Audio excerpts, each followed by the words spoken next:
Hey, if you missed the kickoff of the Grave Robber series last week, here's what you missed, a little synopsis of what you missed.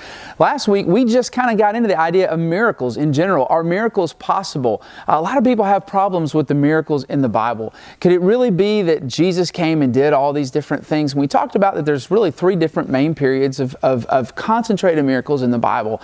There's Moses and Joshua, there's Elijah and Elisha, and there's Jesus and his disciples. And those were all really key moments in God's redemptive plan for mankind. And so we looked at this issue of, could there be miracles? And here's what we said. We said that the idea of miracles is only irrational if you don't believe in God. Now that's a big if, I understand. And we said that if that's a struggle for you, then come for the rest of the series, because it's really important that you see, especially as we kind of end up this series, there's going to be a lot of proof of that particular issue, that there's a God. But if there's a God that created this world, if there's a God that created this planet that spins at 1,000 miles an hour, hurtles through space at 67,000 miles an hour, that designed our brains, that do quadrillions of calculations, per second on 10 watts of power. That if we had a computer that would do that, it would take a nuclear power plant to power. It's just amazing to think about all the things that God's created, all the detail, all the systems in our universe that are dependent upon one another that couldn't have happened by accident. If there's a God, then miracles aren't that hard to believe. Because if there's a God that's outside of time, there's a God that's outside of space, there's a God that is not subject to natural law.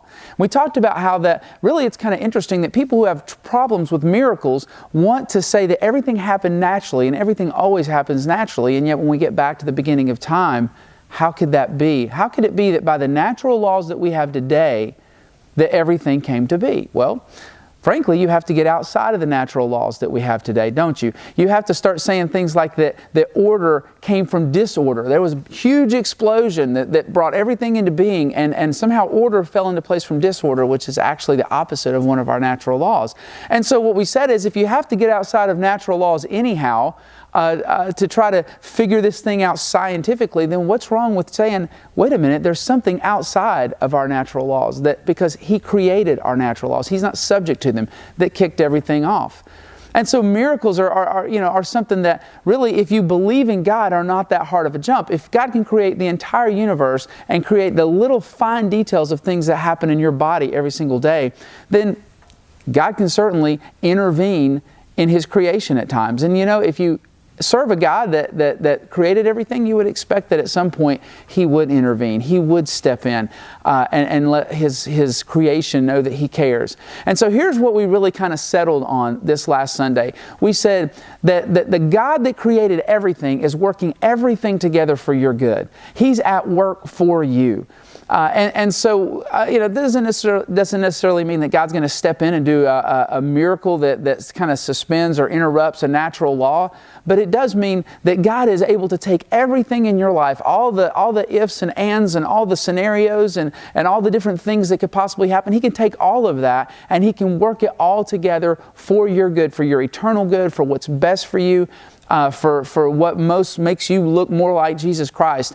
And so God is at work to do that in your life. The God of miracles, the God that can do anything, is the God that is working through your life. And here's really what that should do in your life, is it should cause your prayer life to change drastically. I mean, just think about this for a moment. You're praying to the God that did all that stuff in the Bible. Well, we just read that stuff and we think, that's cool, but when I pray small. I just pray, God, help me through this day. You're talking to the God that split the Red Sea. You're talking to the God that brought Jesus out of the grave, that shut the mouths of lions when Daniel was in the lion's den. That's the God you're talking to. It should drastically change your prayer life. It should also help you to realize that no matter what happens in your life, even when you're praying for a miracle, that God is still at work for you, that an all-powerful God is still at work for you. And so I hope that this will be somewhat of encouragement to you, give you a little glimpse of what we learned last week. And I definitely hope you'll be back this week as we talk about Jesus' first miracle from the book of John, when He turns water into wine.